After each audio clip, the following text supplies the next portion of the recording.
Kenyan hills are hard. Hi and welcome to the running channel. I'm Anna and today I'm going to be talking all about Kenyan hills, what they are, how to do them and why you should be doing them. Don't forget, if you're new around here, we upload new videos all about running every week, so make sure you subscribe to the running channel and tap the bell icon so you get notified when we do.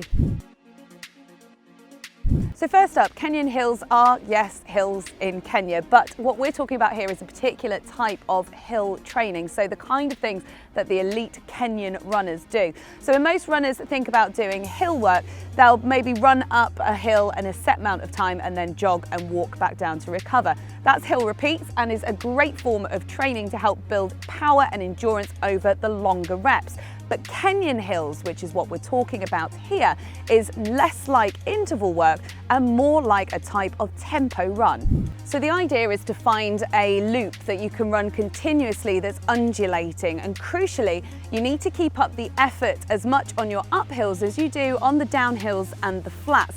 So of course your pace is going to vary, but what's key here is effort. So whereas you would usually, doing hill reps, take it much easier in between running the uphills, with Kenyan hills, you keep going with the effort levels. So this loop can be any distance you want, can be from 400 meters to a mile, and you can do as many as you like of those loops. So if it's a shorter loop, you may find that you're doing repetitions of that loop continuously for a set time, or if it's longer, then you might just go round the once.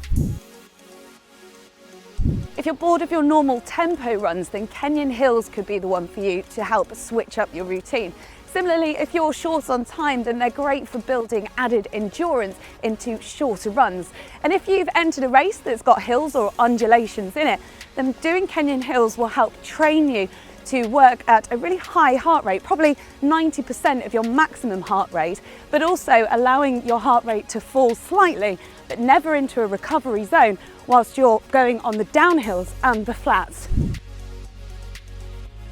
All hill sessions have the benefits of improving your leg strength, so it improves your muscle strength and your leg tendons as well, but without putting them under the added pressure that you might get if you're doing shorter, faster intervals, say on a track, for example. But with Kenyan hills, you get the added benefit of increasing your endurance. So you're effectively running at a threshold rate doing Kenyan hills. And if you want more tips on understanding running paces, then check out our video on the running channel for more on that one. Now with this session, it's really key to plan it in advance. You want to know exactly what loop you're going to be doing, where you need to go, because you don't want the added complication of thinking about which way you need to turn whilst you're trying to do the Kenyan hill workout.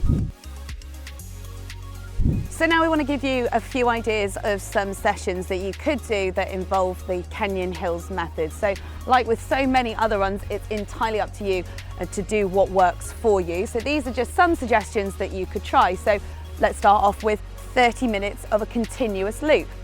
Or you might like to break it down. So you could do 2 times 15 minutes and have a 2-minute recovery in between those. There are any number of ways to do it. The total time doesn't even need to be 30 minutes if you don't want it to be. Go out and try it and see what works for you.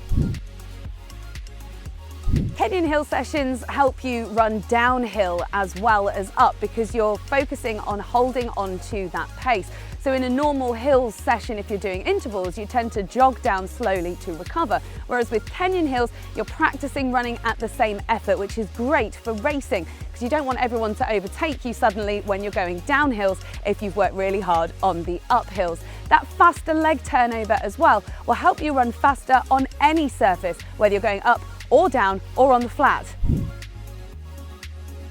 As is so often the case when it comes to running, having company on a Kenyan hill session can really be a great motivator, and this session is great to do with a mate who might not even be the same sort of pace as you. It doesn't matter if they're faster or slower. With a Kenyan hill session, if you pre-arrange your loop, then you can jog to the loop to warm up, then do as many as you can in a set amount of time. You probably see each other on the way round if you're not running at the same pace, but knowing that you've got someone else suffering like you are can really be a huge boost. Then you can take time to cool down off home later on or go and grab some lunch or a coffee, whatever you fancy.